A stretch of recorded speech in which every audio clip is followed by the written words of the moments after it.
En YouTube hay varias clases grabadas y ya entonces tienen allí como para repasar, ¿no?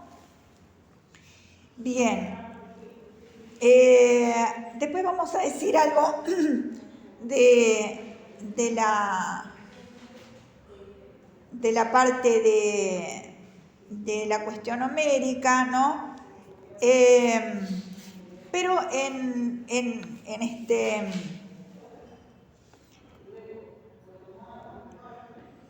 sí vamos a ver las cuestiones generales. Nosotros tenemos que Homero o el creador realizó la obra para los griegos, ¿no es cierto? Tenemos que ser cuidadosos con el análisis del texto, ya que hay varias traducciones que varían la traducción original. En ese sentido, esta de Losada, que algunos de por ahí creo que ustedes me preguntaban, no sé si eran este grupo, me preguntaba cuál era. Esta es una muy buena traducción, la de Losada, más allá de que, fíjense que, a ver, esa es de Australia.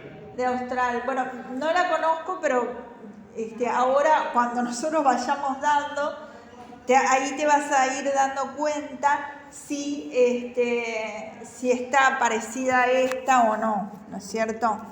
Les decía que es importante porque la traducción, más allá de que, por supuesto, el original, como ustedes saben, es una epopeya, está escrito en verso, ¿sí?, que se agrupan en estrofa, aunque originalmente fue poesía cantada, es decir, la transmisión era oral, ¿tá? La transmisión era oral.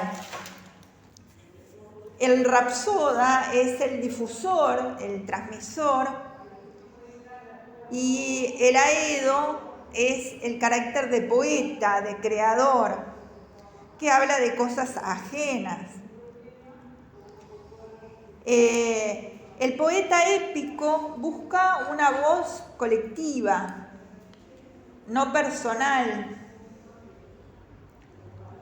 No expone lo que cuenta, en cierto modo, a través de la musa que lo inspira.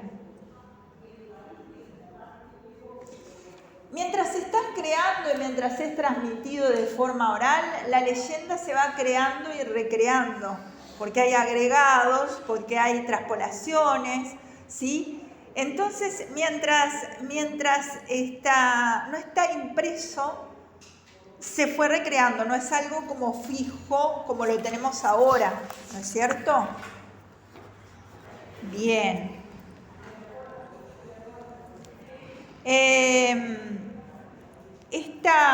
Esta obra se basa. Vamos a ver primero el género. ¿Cuál es el género? El género es épico, ¿no es cierto? El género literario es épico.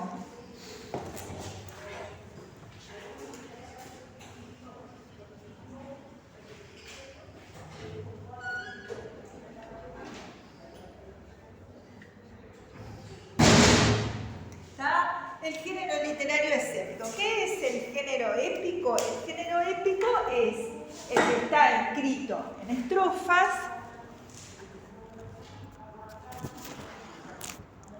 las estrofas, por supuesto,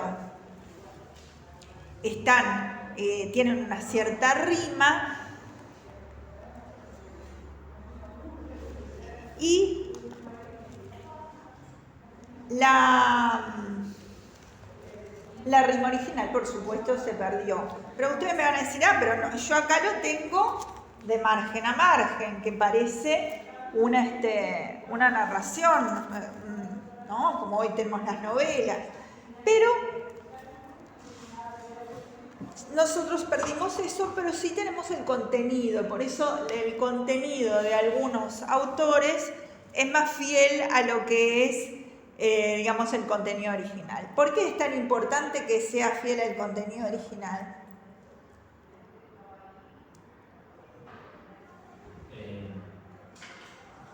Porque si no le... perdón. Se me parece como si después te dice explicar, porque Si no le... para que sea lo más posible. Claro, puede como surgir como otra... Y virtual. Claro. Ahí está, desvirtuarse, y sobre todo en el sentido de la Ilíada tiene cantidad de símiles, de comparaciones, de metáforas, de epítetos, que si se transgiversa eso, ya entonces perdemos mucho la parte del análisis literario. De repente, si fuera solo para leer y bueno, por el interés de leerlo, no importa cualquier editorial, pero nosotros lo estamos viendo también desde el punto de vista literario, y más que nada desde el punto de vista literario, ¿no? Digamos, alguien que quisiera leerlo, y no de interesar a esa parte, bueno, para conocer la obra, ¿está? Pero a nosotros sí nos interesa, por eso fíjate si más o menos conserva, porque sé que hay ediciones que a veces aparece por ahí algún alumno con algo que no tiene mucho que ver con la parte con la traducción original. Bien. Para que sea épico, una característica no tiene que ver breve. Ahí está. Ahora vamos a ver las características de la epopeya, justamente. El género épico entonces está escrito en verso, que se agrupan en estrofas, ¿está? Particularmente en este caso los hexámetros.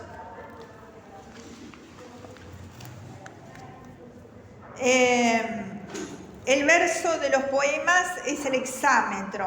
Este verso es un verso de 6 pies,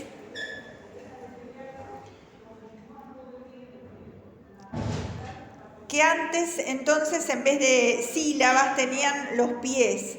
El pies es cada una de las partes de 2 o 3 o más sílabas, ¿tá? De lo que hoy llamamos sílabas.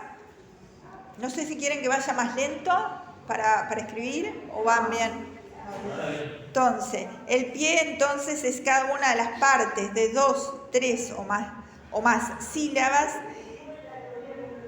que se compone y con que se mide un verso. En aquellas poesías que, como la griega y la latina y las orientales, se atiende a la cantidad.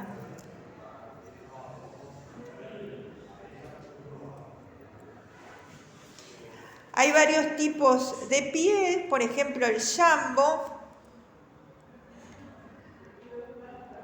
que es jambo con Y, que es una larga y una corta, que se hacen así. Este es el jambo. Entonces está grabando, ¿no? ¿Cómo? Esta casa está grabando. Sí. Sí, igual no te confíes porque a veces me quedan mal las grabaciones. Hoy quise subir la de la mañana que di española con el CapCut y antes era libre, gratis, y ahora lo pusieron pago, así que no sé, capaz que mando solo el audio. Después está el pietrocchio, que es una larga, una corta y una larga.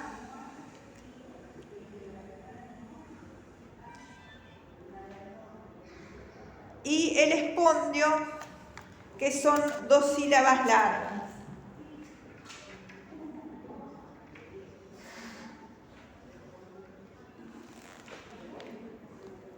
¿Está? Y los dactilos es una sílaba larga y 2 breves.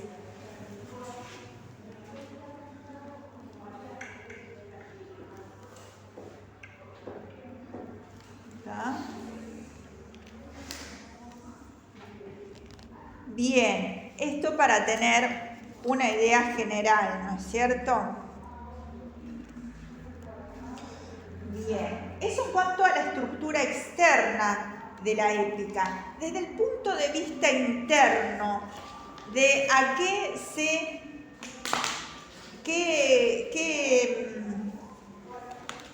¿A qué se caracteriza el género épico? El punto de vista interno. Eso era el externo, ¿no? Ahora el interno. Es una narración, ¿no es cierto? El género épico, desde el punto de vista interno, es una narración que tiene toda una unidad a lo largo de el texto, ¿no? O si era oral, a lo largo de lo que era la narración, ¿no es cierto? Es decir, que el contenido del género épico es narrativo. El épico, ¿no es cierto? Justamente es un género. La palabra viene de epopeya, que justamente es del griego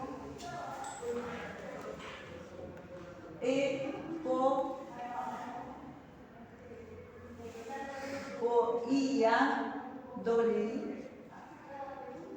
La primera sin tilde y la otra con tilde. Epopoía, que era un poema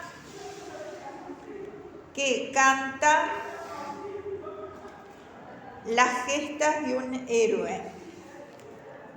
Poema que canta las gestas de un héroe.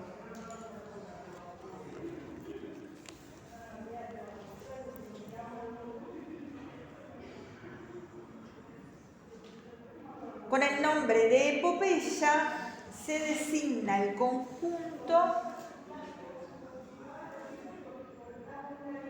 de creaciones épicas de un pueblo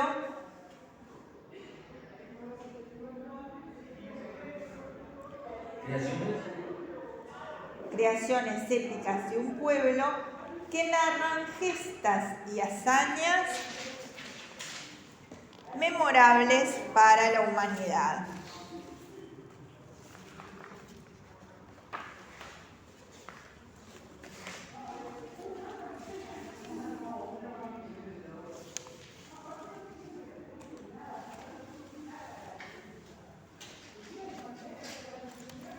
Es, por otro lado, de las primeras manifestaciones literarias y a través de ellas podemos conocer las civilizaciones más remotas.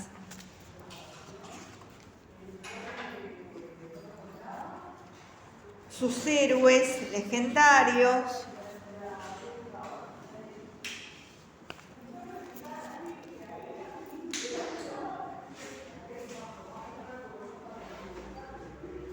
mitos, leyendas,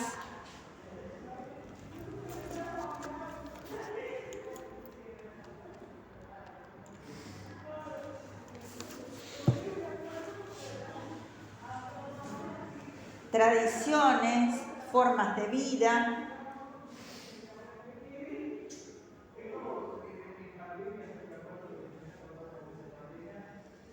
y los valores que subyacen en dichas culturas.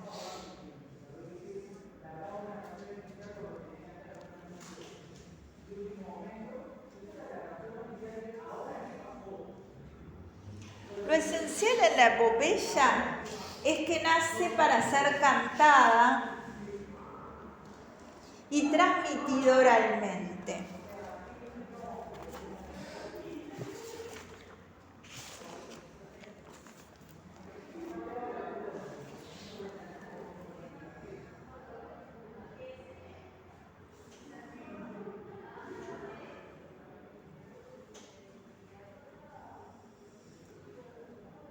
Y puede no haber un solo autor individual, sino un autor colectivo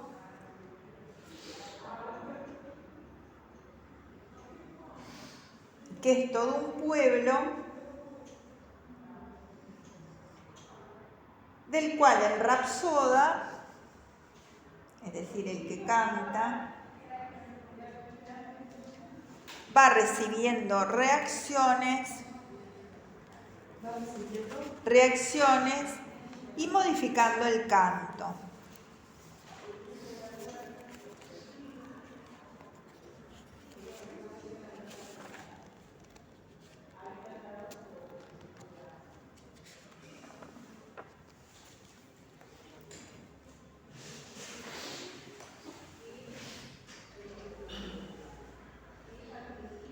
Probablemente se recitaran con acompañamiento musical.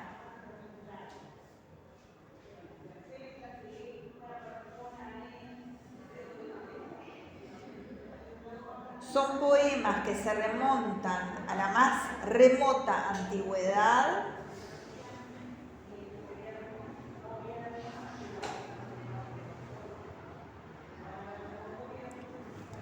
cuyos temas comienzan en la leyenda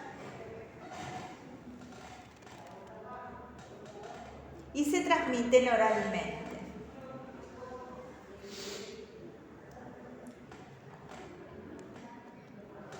Aunque posteriormente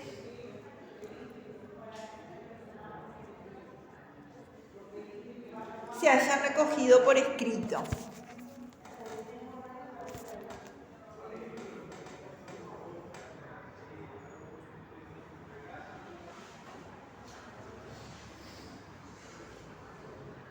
El relato adquiere un tono heroico o épico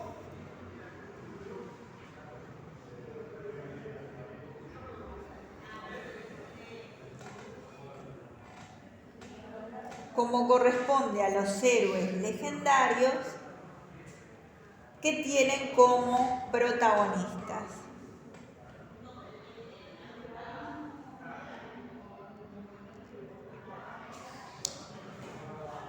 ¿Está? Esto según el diccionario ACAL según el diccionario ACAL es pero hay varias definiciones, ¿no es cierto? Tenemos otra definición que da Aristóteles en su Poética, que es el poema narrativo extenso, ¿tá? La epopeya, un poema narrativo extenso, de elevada acción,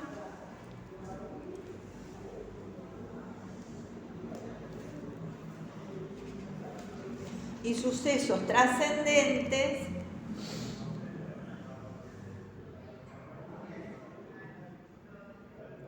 que cuentan con la intervención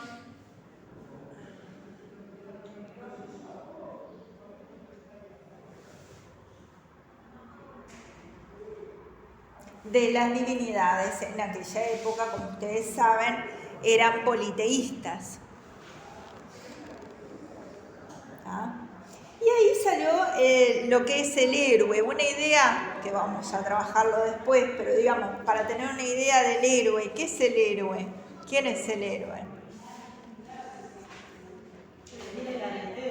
Esa serie de virtudes, Ahí cualidades, está. las hazañas, Ahí está. los dioses lo benefician. El héroe tenía una perfección física y también interior, ¿no es cierto? Como vamos a ver.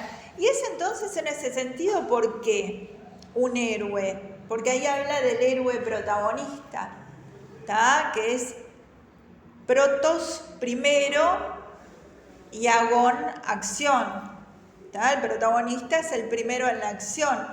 ¿Por qué el héroe entonces será ese héroe protagonista, el primero en la acción? ¿Por qué? ¿Qué sucede en esta historia oral que es relatada? ¿Cómo actúa el héroe para lo que es el oyente o hasta hoy en día cuando leemos?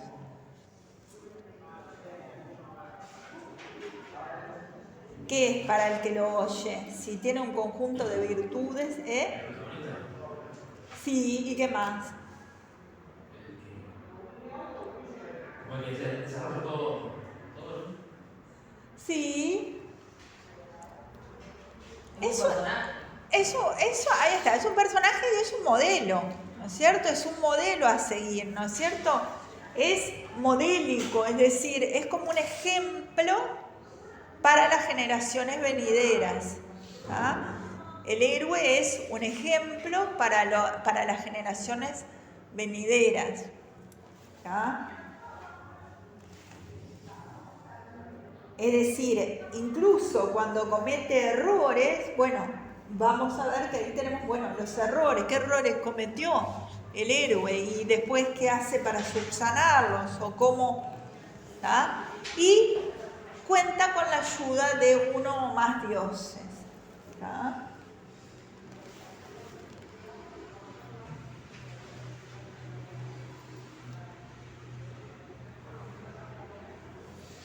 La Ilíada, justamente que toma su nombre de la epopeya de Ilión o Troya, Ilíada, entonces es la epopeya de Ilión o Troya.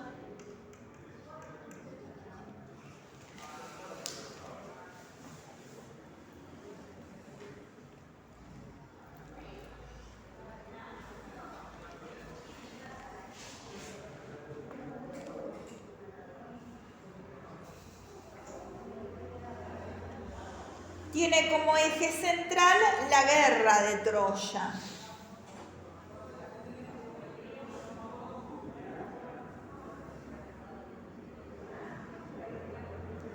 Iniciada, según la leyenda,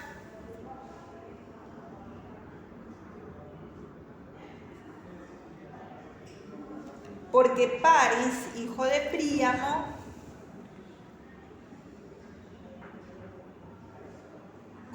rey de Troya, de Príamo, rey de Troya,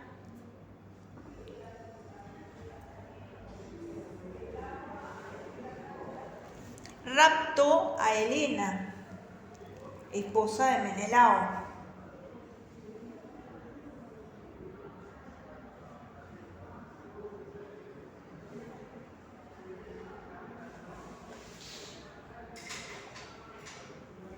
El poema épico solamente relata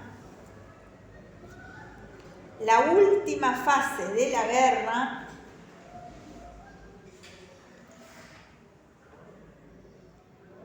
que duró 10 largos años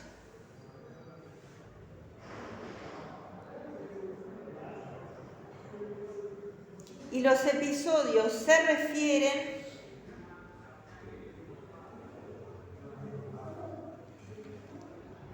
a los últimos 50 días.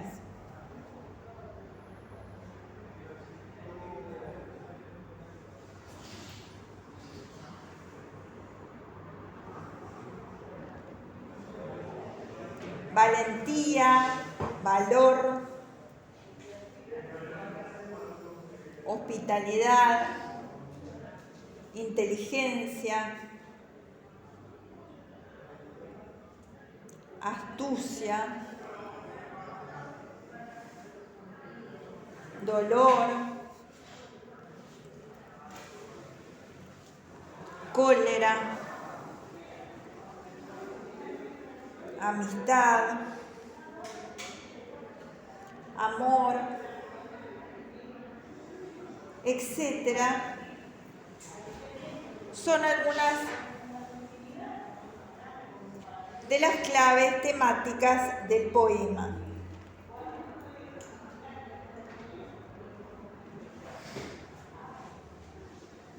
Teniendo como héroe a Aquiles, hasta ahí.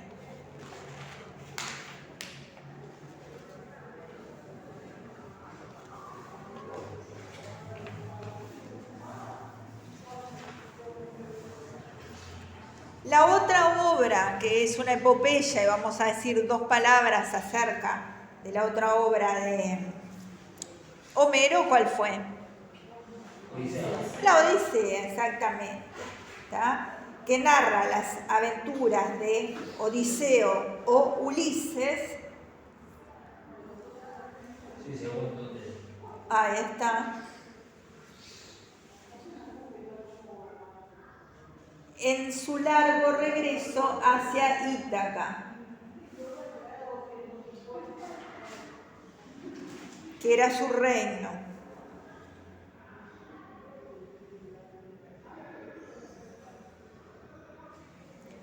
La acción transcurre en 40 días de otoño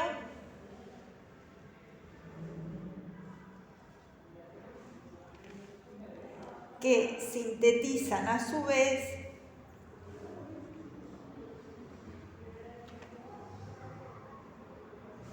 ...10 años de aventuras y desventuras.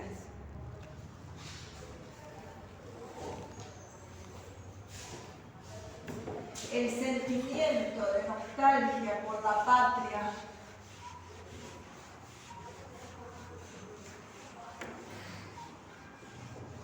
y la familia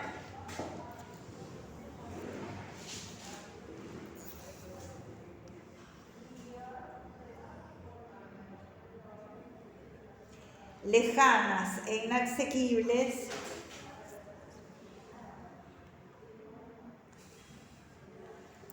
la audacia y la astucia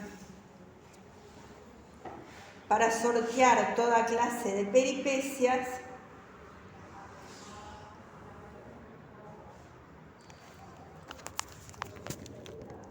hacen de Ulises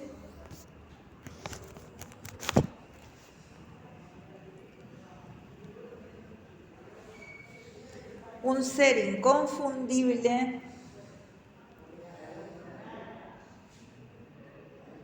por su humanidad e inteligencia.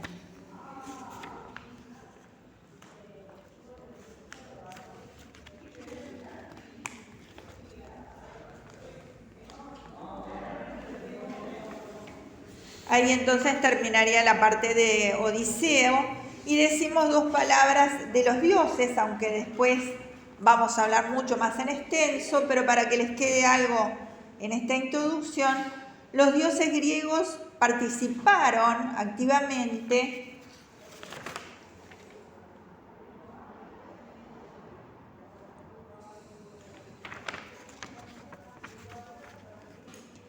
en estas gestas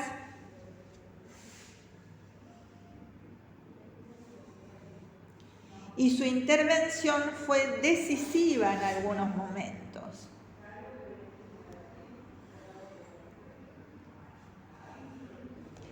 Es sin duda el elemento más inverosímil o simbólico de los mismos.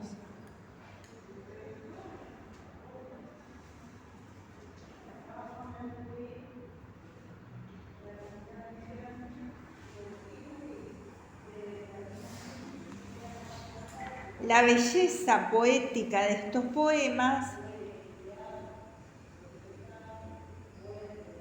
es el valor principal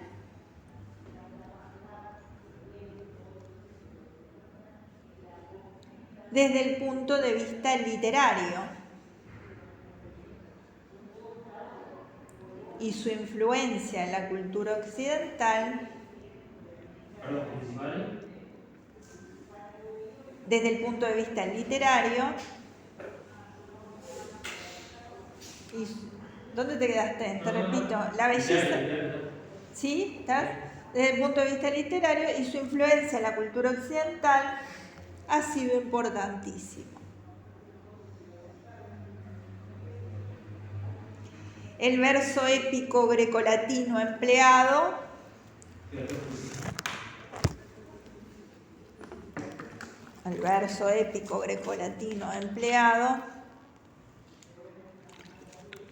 fue el hexámetro, como ya les dije,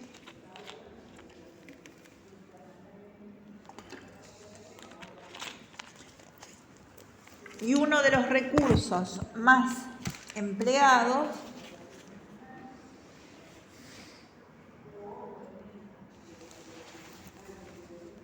fue el epíteto épico.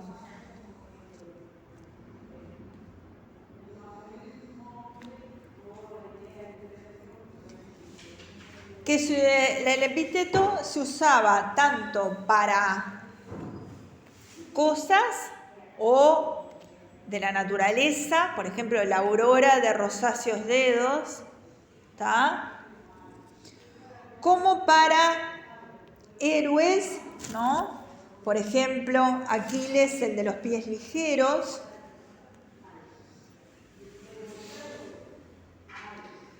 Como para dioses y diosas.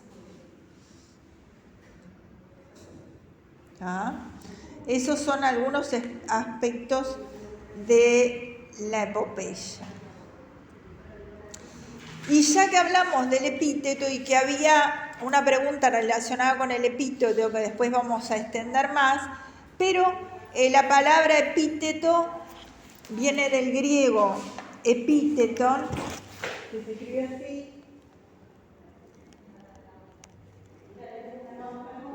TH,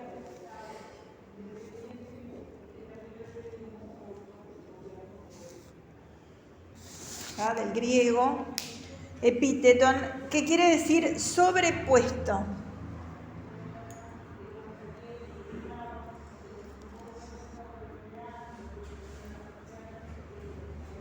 Es una palabra o conjunto de palabras que dan características especiales, ya sea a un héroe o, como ya les decía, puede ser aspecto de algo de la naturaleza, como les decía el ejemplo, la aurora de rosáceos dedos, puede ser de un epíteto dedicado a alguna divinidad.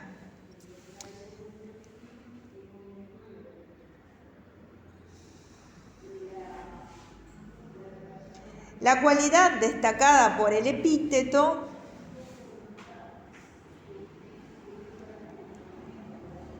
puede ser la más reconocida o estimada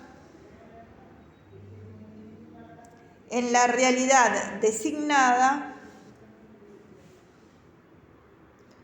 por el sustantivo de que él depende.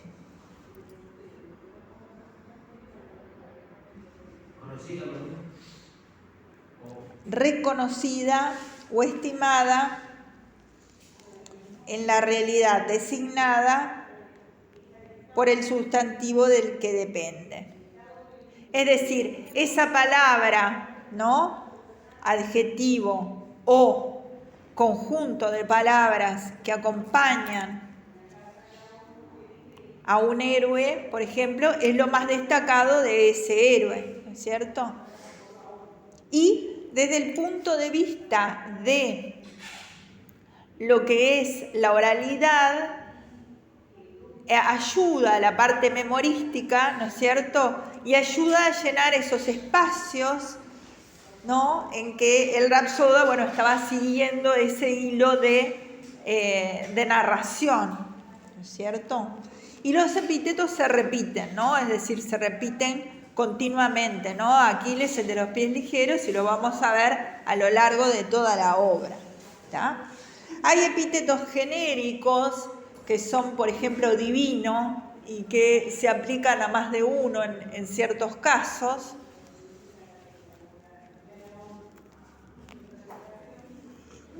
Y hay epítetos particulares que forman parte solo de un personaje, la gran mayoría.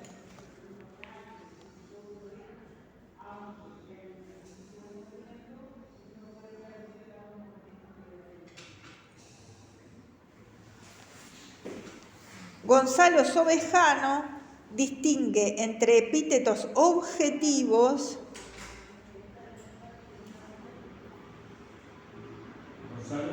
Sobejano con B larga distingue entre epítetos objetivos si enuncian las cualidades que están realmente en el ser,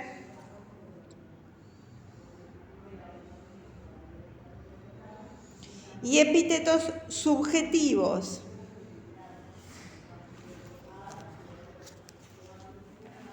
Si enuncian cualidades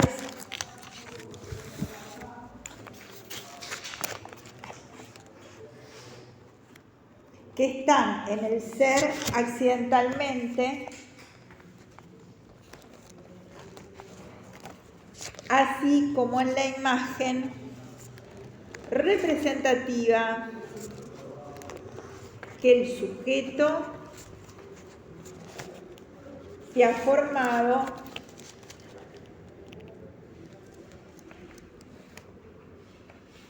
del ser al que se refiere.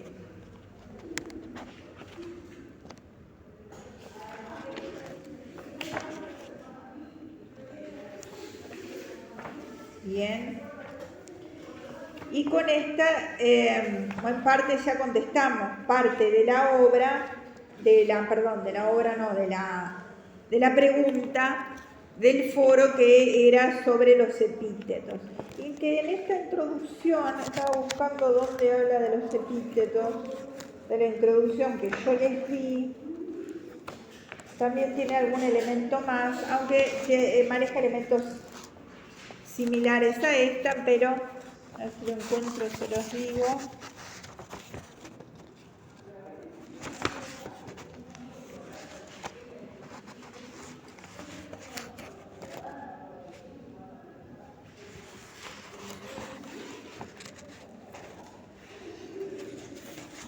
Bueno, después en todo caso volvemos a decir algo cuando haga.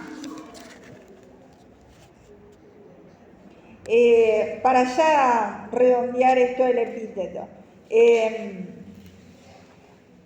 Este autor, que es el de la introducción de la Ilíada, que yo les facilité por CREA, es Emilio Crespo Güemes, que es de la editorial Gredos, y dice que el lector entonces va a notar que se repiten estos epítetos, aplicados con regularidad al mismo sustantivo y solo a él. ¿Ya? Agamenón, el soberano de hombres; Alquiles, el de los pies ligeros, y etcétera, ¿no? Aparte de los epítetos específicos atribuidos a un sustantivo, hay otros genéricos, como yo les decía hoy, que aparecen con varios nombres diferentes. ¿Está? Más adelante dice que cualquier tipo de repetición puede ser considerada una fórmula. ¿Está? El grupo repetido que constituye una fórmula posee una unidad de significados, pero a veces la repetición es de sonidos. Bien. Esto en cuanto entonces a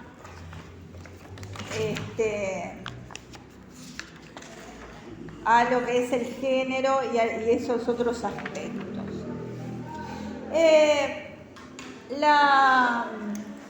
Las épocas y los manejos de las fechas son muy variables según los autores, pero básicamente nosotros tenemos que hay hechos ocurridos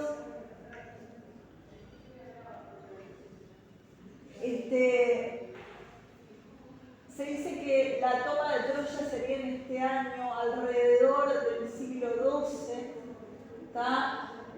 Y Homero hubiera estado en el siglo VIII o IX. Estamos hablando todo antes de Cristo, ¿no es cierto? Por eso va al revés, como ustedes saben. ¿Tá? Y de esta época, entre el siglo XX y el XII antes de Cristo, se recogen todas las leyendas, todo lo que es relativo a los dioses, ¿tá? Todo eso fue formado en esa época, ¿tá?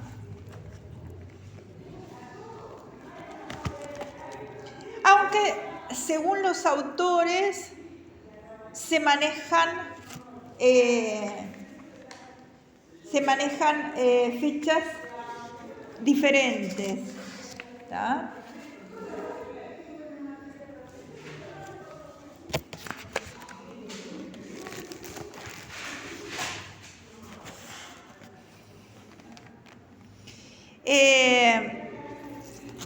La ubicación geográfica de Grecia es una península, la más oriental de las tres que tiene Europa, en el mar Mediterráneo.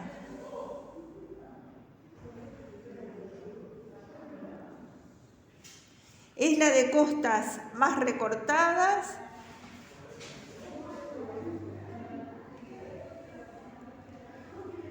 y cuenta con numerosos y pequeños golfos, penínsulas e islas.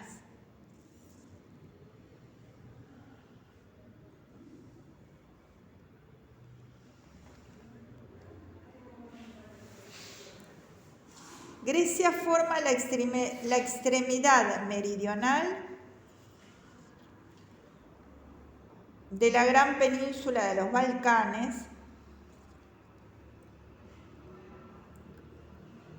bañada al este por el mar Egeo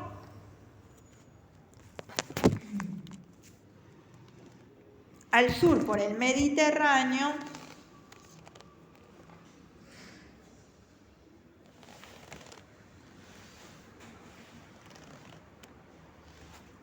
y al oeste por el mar Jónico.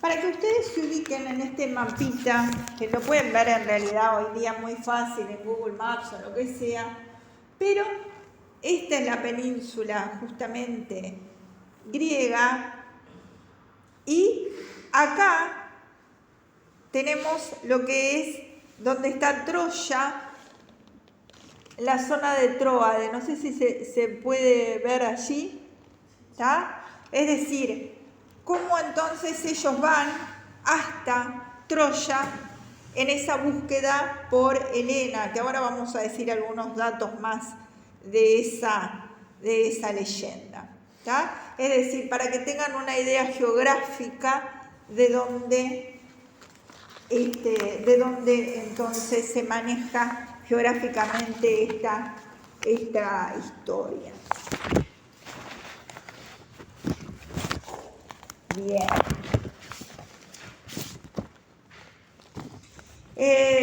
Los griegos solo en 300 años sentaron las bases de la civilización occidental. En todos los campos. Las artes, las ciencias, la filosofía, la política,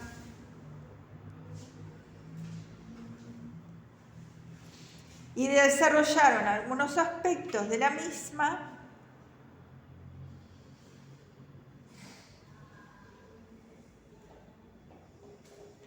de tal modo que actualmente hay que referirse a ellos como una cita obligada. Vieron que siempre vamos a los griegos para, justamente para darles más realce a lo que decimos, en conferencias, en citas, siempre se va o a la palabra griega, a veces la palabra latina, sí, pero en general es, hasta hoy en día es una cita, bueno, que da prestigio porque es la base de la cultura occidental, ¿no?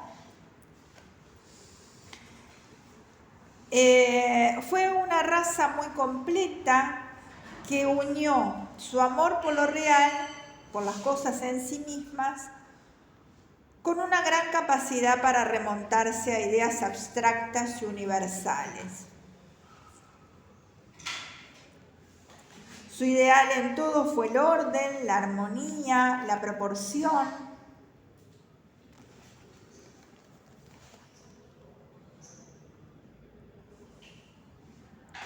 Y esto especialmente lo podemos ver tanto en la arquitectura como en la escultura.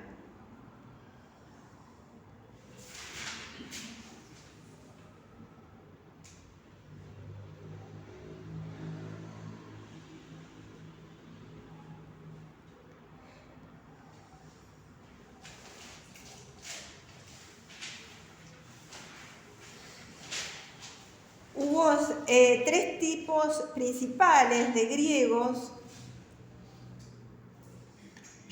que son los eolios,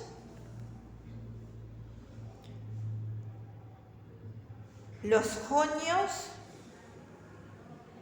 y los dorios.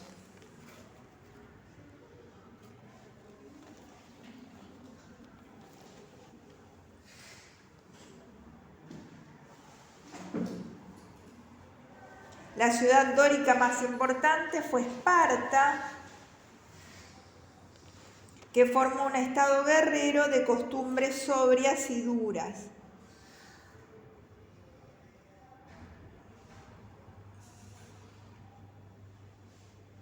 Y la ciudad jónica más importante fue Atenas, que fue el núcleo central del gran florecimiento cultural griego. ¿Pero se puede repetir? Sí, ¿dónde te quedaste? ¿Jónica? No, que Esparta fue una ciudad guerrera. Que formó un estado guerrero de costumbres sobrias y duras. Sí, lo siguiente. Y la ciudad jónica más importante fue Atenas, que fue el núcleo central del gran florecimiento cultural griego.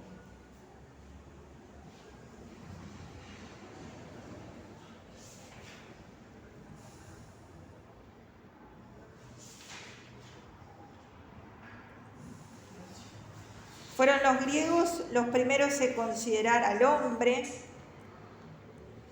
el hombre en el sentido de persona, ¿no? Porque antes se acostumbraba a decir hombre como ser humano, ¿no? Después, con todo lo de los movimientos feministas y todo, ya se empezó a decir persona, ¿no? Pero entonces los griegos fueron los primeros en considerar al hombre como el eje de todo lo creado y la medida de todas las cosas.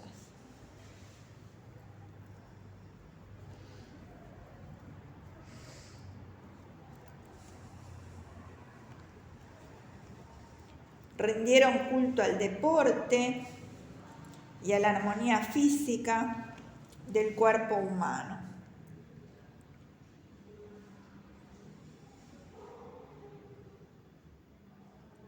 Descubrieron que todas las partes del cuerpo humano están proporcionadas, midieron estas proporciones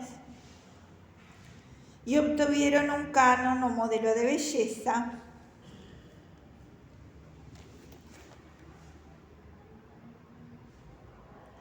que los llevó a la conclusión de que la belleza y la proporción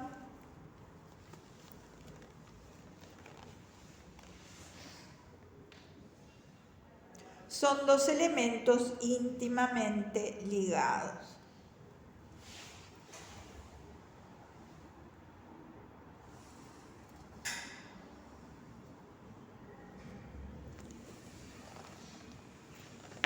Bien. Hay mucho para decir de la parte histórica, pero digamos, esto es un pantallazo.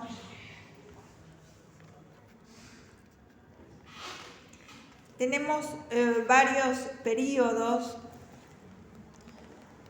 dentro de lo que es el proceso, ¿no es cierto? Tenemos el periodo protoarcaico,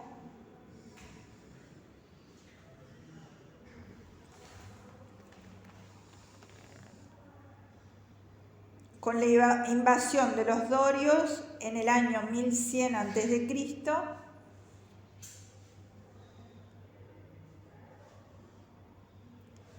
Y de este periodo también se da el comienzo de las Olimpiadas en el 776 a.C.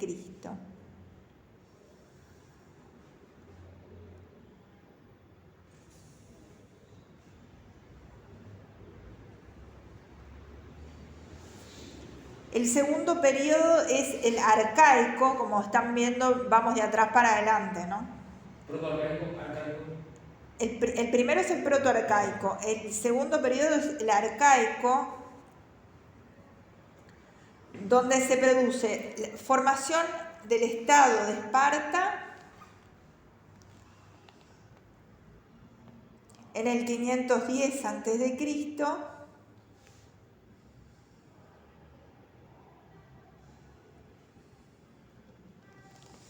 la formación del estado de Atenas entre el periodo del 594 al 500 a.C.,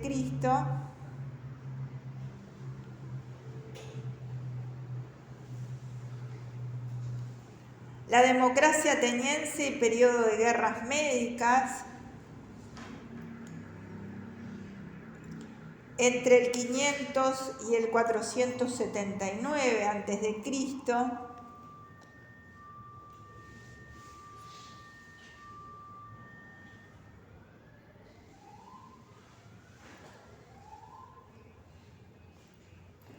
luego tenemos el periodo clásico,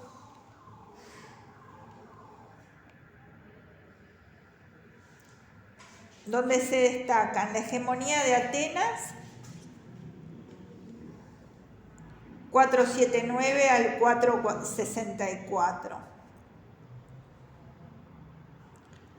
La hegemonía de Esparta, en el 464 al 404. La hegemonía de Tebas de Beocia, del 404 al 379.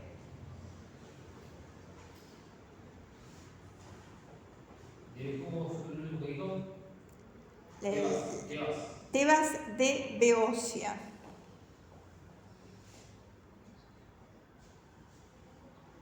(404 al 379). La hegemonía de Macedonia, del 379 al 354, siempre antes de Cristo, ¿no? Después Alejandro Magno,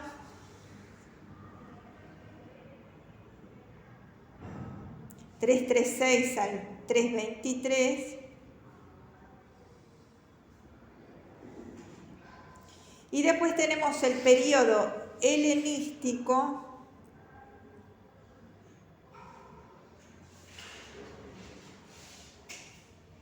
nuevas dinastías, del 323 al 168,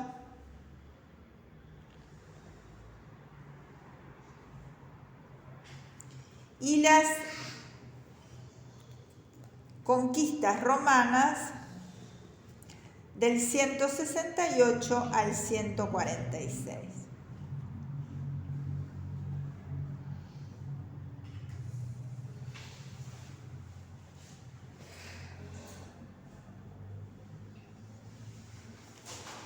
Eso para tener una idea de los periodos de Grecia, y después nos referiremos un poquito a Troya y Lión o Pérgamo del Asia Menor. Ya saben que sostuvo contra los griegos un sitio de 10 años, como ya lo hemos dicho. Los restos de esta ciudad han sido descubiertos por Schliemann. Es S-H... se los escribo mejor, S-C-H-I Liemann. Y este autor sostiene que ha habido, que no lo tengo detallado acá, así que les mando algún repartido, pero ha habido varias destrucciones de esta ciudad, ¿tá? Esta Troya de la que habla Homero sería la sexta Troya,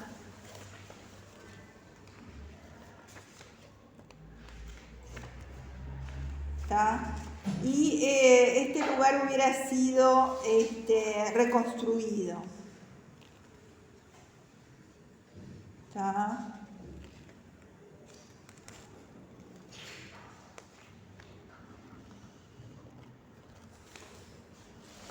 Pero eso ya escapa un poquito a lo que es. Homero entonces fue una persona, es decir, nosotros tenemos que distinguir entonces entre persona y personaje. Cuando hablamos del creador, o si hubiera habido más de un creador, los creadores, pero siempre nos referimos a personas, ¿no? Personas entonces de carne y hueso, ¿tá? Es decir que la persona, ¿quién es? Ahí está, el ser humano, ahí está, autor o autores de carne y hueso que viven en un periodo de tiempo, que según las fuentes hubiera vivido en el siglo 8 a.C. o 9 a.C., alrededor de esas épocas, ¿tá? Y supuestamente creó estas dos obras fundamentales transmitidas de forma oral.